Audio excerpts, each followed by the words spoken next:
I imagine that if the motion we had here tonight was Christianity is a religion of peace, we get to the Q&A, perhaps even before, and somebody would say, if the other side were arguing for that, somebody would say, what about the Crusades? What about that?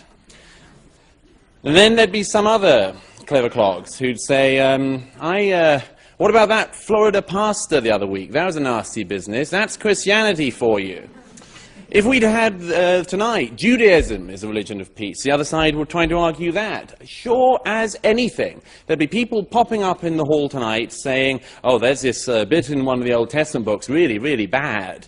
All sorts of massacres going on. Why don't you talk about that? There might even be people trying to say that, the argument that Judaism was a religion of peace couldn't be argued because people would say, look at what Israel is doing, and isn't that a direct response, and so on. So let's not have a debate about Islam and whether or not Islam is a religion of peace without talking about the facts to do with Islam.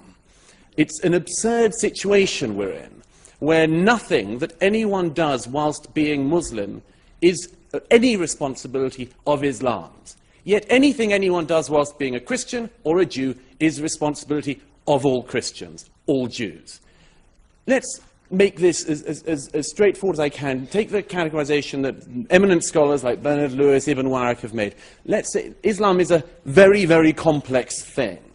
And the best way I can do this in the very short time I have is say you have three Islams. Islam 1, 2, and 3. Islam 1, the Quran and the life of Muhammad and the Hadith. Islam 2, the tradition of the Sharia. Islam 3, what Muslims do now. The first of those things, Islam, the Quran, and so on, is bad.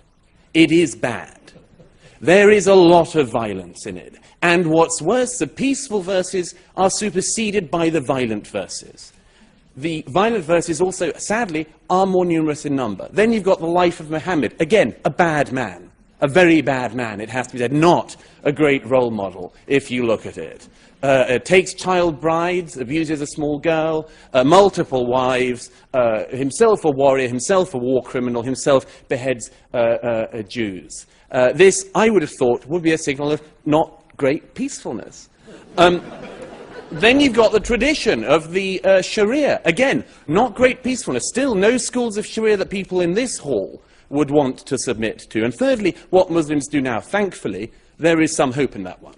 Because most Muslims, thank goodness, I almost said thank God, but old habits die hard. Most Muslims don't do what those texts say. Because they exercise their judgment as moral beings without having to refer to defunct holy books. Now, the problem is that Islam is an unstable component, as a religion, an unstable component. 1,000 years ago, the Mu'tazilites tried to reform the religion. They were wiped out. The fact is that Islam is many things, many, many things. But to say it's a religion of peace is nonsense. It's to ignore reality. It's to ignore very difficult but necessary facts, not paradigms, but facts. To say that Islam is a religion of peace is to say something based entirely on hope.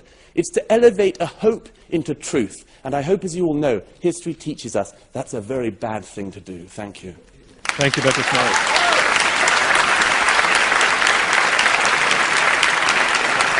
And that concludes round one of this Intelligence Squared U.S. debate.